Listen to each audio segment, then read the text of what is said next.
Hello everyone, Wendy Ross for the USDA and Harness Racing Fan Zone. We're in Lexington, Kentucky as its Grand Circuit Week continues. Joining me is this beautiful lady here, trainer Nancy Johansson. Nancy, thank you so much for being with me today. It's been a busy week so far here for you at Lexington. How's it been going? It's been going pretty well. There's obviously a lot of work that needs to be done when you're down here. You're training in the mornings, looking at yearlings, buying yearlings, racing. So, our plates are pretty full when we're down here, but it's always a good time. It's a beautiful place to be at, and, it's easier to do it here than anywhere else. So. For sure. Going into 2019, now we know you already had your own name established, you were doing big things, but you took over for your dad this year in 2019. Was there any extra pressure, and how's it been going for you? Obviously, when he retired, I got some of his higher profile horses, like Manchego and Don't Let 'Em and the Ice Duchess, just to name a few. But I put a lot of pressure on myself anyway, so it really wasn't any added pressure. And, they're great horses, so they're easy to take over. One thing I can say about you is you're very intense when you're working. You're all business, and that's one thing that people, I think, would recognize about you. How do you think that plays into your daily life, and is that just how you are? You're here to work, and that's what it's all about. Well, I'm actually a very type A type of person, so I like to have everything kind of under control when I work. I'm very focused. People invest a lot in me. Both money and faith in me.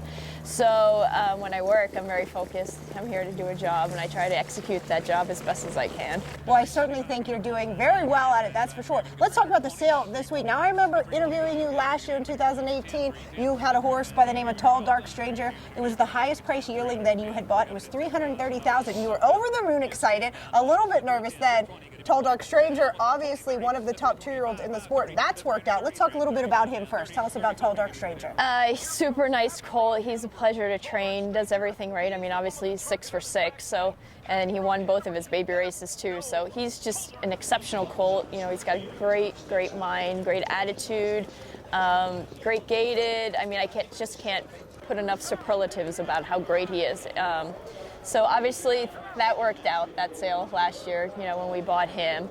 So that $330,000 purchase worked out. All things are a go there, but this past week you bought an $800,000 yearling. Now that upped the game a little bit. How are you feeling about that? Any nerves at all? No, not really, because, the horses obviously I have to execute a job, and, I'm going to take care of that $800,000 horse just as much as I'm going to take care of the one that I bought for $60,000 or $30,000 or whatever.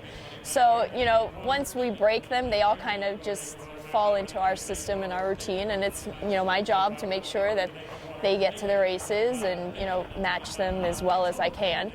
A colt that brings $800,000, obviously he's got good conformation, great pedigree, and things like that. So he's got that already going for him. It's all about getting them back here, hopefully to the Red Mile the next year, correct? Correct. This is the greatest place to race. The track's beautiful. It's historic. It's obviously something that we really look forward to come down here every year. Now, we talked about Tall Dark Stranger. We have a couple more big names on the weekend as well. We have Panem. We have the Ice Duchess. Manchego. Is there anyone we're leaving out?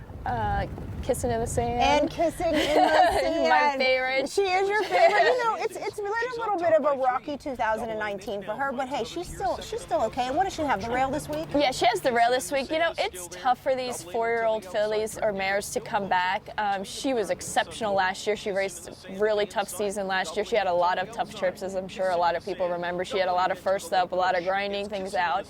And, when you're 3, and you're just better than everybody, it's easier. Mm-hmm. But when you're 4 and you're racing against Sharton and you're first up every week against Sharton, she was first up in the 46 mile at the Meadowlands on Hambo Day. So, I can't really expect too much from her, right, at this point. But she's really starting to come into form. We brought her up to Canada, and she raced really good up there in the Milton. So I think she's starting to kind of mature, and she's at the 4.5 mark now, so she's starting to be more of an aged mare. So hopefully she continues to race well, and she'll race here on Sunday well, and then she'll go to the Breeders' Crown too. So then we have the Ice Duchess, and then Manchego. Oh my goodness, we were at Dayton, you and I caught up there, and she was absolutely vicious. Tell us about Manchego and the others. Manchego, her performance at Dayton was one of the 20 most days. So that was, I know. It was One nothing. of the most surreal things I've ever watched in my life, watching her race. And when she got to the half in 54, I was like, I hope she has something left in the tank because she hasn't raced in 20 days. Yeah. But she was just so, actually, even when I warmed her up today, she was just so happy to be back at the track. And I could feel it in her when I warmed up that her ears were up, she was alert. So I actually think when she just raced a Dayton, she was just so happy to be out there that she just did it. She's such an exceptional filly or mare that it's just, there's none like her. She's completely one of a kind.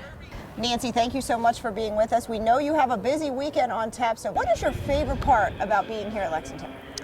My favorite part, it's obviously, I like the sales. It's exciting because you get to invest into your barn for next year, but also getting to race the horses down here. And, it's really nice to be down here too because it's one of the few times where the owners are actually, all of them are pretty much here, and they get to watch their horses race, which I think is exciting for them because they take time out of their busy schedules and their, personal businesses that they have to make an effort to be down here. And it's nice when their horses can perform nicely and, and they're here to watch it. So I think that's, fun, and you get to, the best horses are here. So it's just great to be down here. The best horses, the best people. It's just a great time of year. So make sure to tune in for the next 3 days of racing. We have an action-packed weekend on tap. Good luck, everyone, and enjoy.